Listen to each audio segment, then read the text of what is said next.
criminal activity.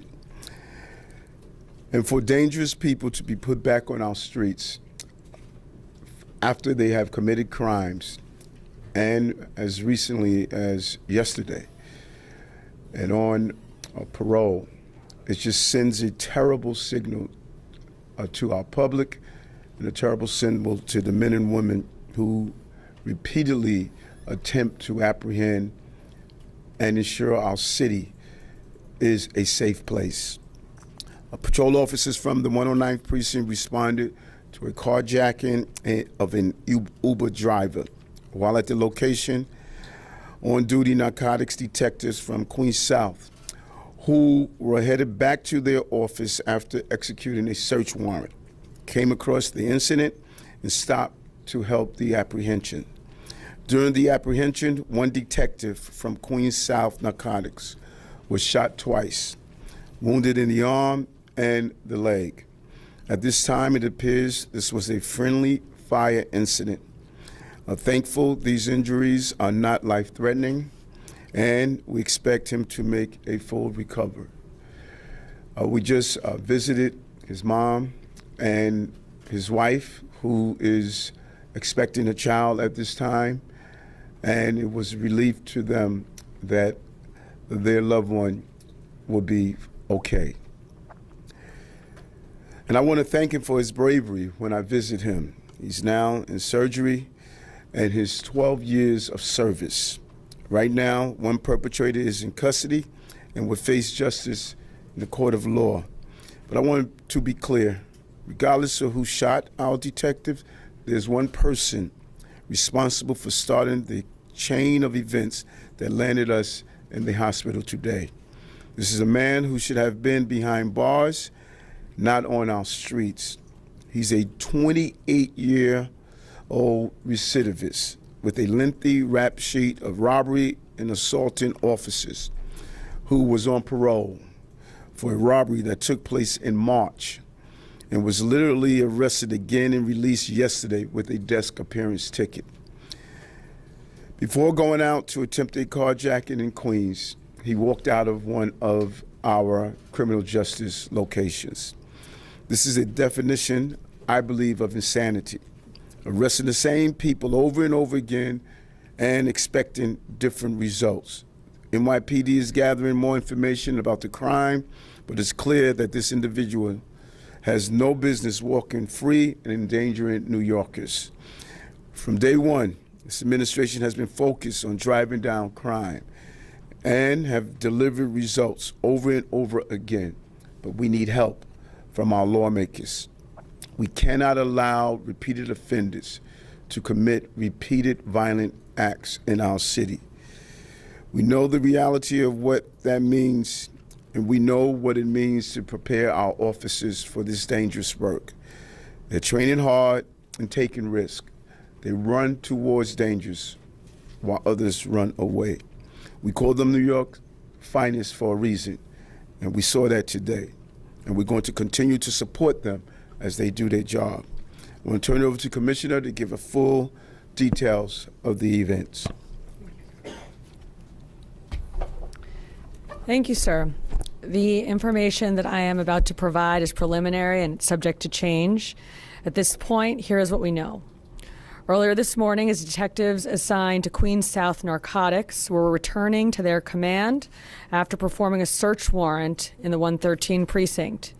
They encountered officers from the 109 precinct along the side of the Whitestone Expressway near 22nd Road, engaging a suspect. That job began when an Uber driver in a black Toyota Highlander was parked just off the service road of the Whitestone Expressway at approximately 8:52 a.m. A male approaches the vehicle, announces a robbery, and displays what appears to be a firearm to the driver. The driver exits the vehicle and is assaulted by the perp. The driver calls 911 to report the carjacking a minute later at 8:53 a.m. The perp attempts to drive away, but the victim still has the vehicle's keys, forcing the perp to immediately return and collide with another car at the location. The perp then assaults the victim a second time in an effort to retrieve the keys, tackling the victim to the ground. Having retrieved the keys, the perp starts to slowly drive away and makes a right-hand turn onto 22nd Road. At this point, officers from the 109 are responding to the victim's 911 call about the robbery in progress. They engage the car in an attempt to make an apprehension. Detectives assigned to Queens South Narcotics see the patrol officers attempting to make the apprehension and try to assist by blocking the car in. At 8:57 a.m., officers discharge their firearms. The perp is not hit, but one of our officers assigned to Queens South Narcotics is struck one time in the right hand and one time in the left leg. He was removed here to Jamaica Hospital. This incident is recorded on body-worn camera. Blessedly, as the mayor said, our officer is in stable condition and is both conscious and alert. I am pleased to report that I met with him and his family, and he is in good spirits. He is in surgery now. The perpetrator is uninjured and was taken into custody. At this time, this incident appears to be friendly fire, as we did not recover a firearm from the perpetrator on scene. The perp in this incident is identified as 28-year-old Kevin Dubuisson. Mr. Dubuisson has a lengthy, violent criminal history with 10 career unsealed arrests, including multiple knife-point robberies and multiple assaults on police officers. At just 28 years old, he is a 4-time convicted felon. Mr. Dubuisson is currently out on parole for robbery after being released from prison in March of this year, and was actually arrested just yesterday for theft of service in Manhattan and released with only a desk appearance ticket. Importantly, prior to the criminal justice reforms of 2020, an individual out on parole would not be eligible for a DAT. Mr. Dubuisson also has documented EDP history with the department. Prior to the incident with the Uber driver, at approximately 8:40 a.m. this morning, Mr. Dubuisson attempted to steal a car from a mobile gas station on Parsons Boulevard and 20th Avenue, but was scared off by employees there. Then, 2 minutes later, he attempts to carjack a female on Parsons Boulevard, just steps away from the gas station, but the victim's husband runs outside and scares him off. It was then that he encountered the Uber driver on the service road along the Whitestone Expressway.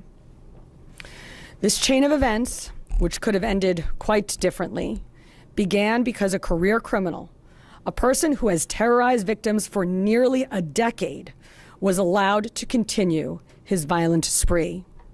It is unconscionable that a violent predicate felon who pled guilty to 2 more robberies was out on the streets to commit his crimes today. That is criminal justice reform for you. I want to thank the entire staff of Jamaica Hospital. They are taking excellent care of our officer. And this is just another reminder of the dangerous situations that our cops confront every single time they put that uniform on. We are praying for a speedy recovery and hope to see our officer home with his family soon. Thank you, and now I'm going to turn it over to Scott.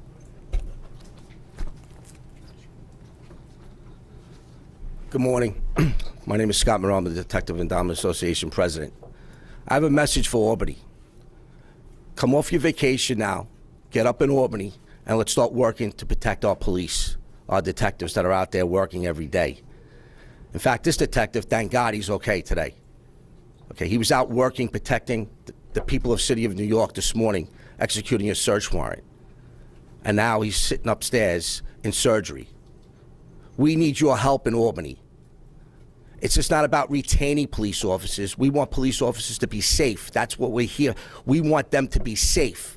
Just like the people of New York, we want to be safe. But we want our police officers safe. And it's about time that the legislators, it's about time Albany gets together, the Assembly and the Senate, with the governor, and start working on this. Get this fixed. It needs to be fixed right away. That should be on your first thing on your agenda back in the next couple weeks. It actually should be started tomorrow, right now. Let's get this done. I'd like to thank the hospital, everybody, the doctors, everybody that's done a great job with our people here. We don't want to plan funerals. That's not what we're here for. We're here to protect the city of New York. Now we need your help, Albany. Thank you.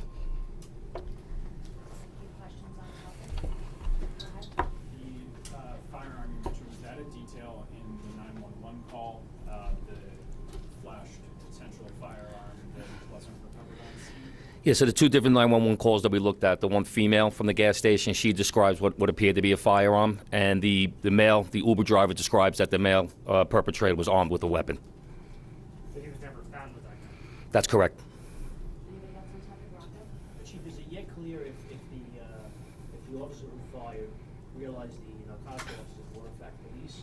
And can you describe the layout? Was this a ricochet off a vehicle that hit the officer? Was he in the line of fire? Yeah, crime scene's going through that right now. We'll get the trajectory of who fired what round, but what it appears is that there was a crossfire incident. The narcotics detectives were in the front of the perpetrator car. The 109 patrol was in the rear. Right now it appears 3 officers from patrol fired. Sorry, go ahead. Can you tell us anything about the officer you mentioned? His wife is pregnant, and where he's from, how old he is? That's it. No.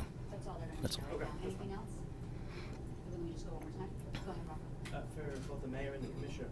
So regarding him being released following the arrest yesterday, I mean, in all likelihood, even pre-reform, he would have been arraigned and released. But is there anything about his release in March that's particularly troubling beyond the fact that he was? Yeah, this was a guy who was a violent predicate felon, arrested 2 more times thereafter. He should not have been out on our streets this morning. Thank you guys so much for coming.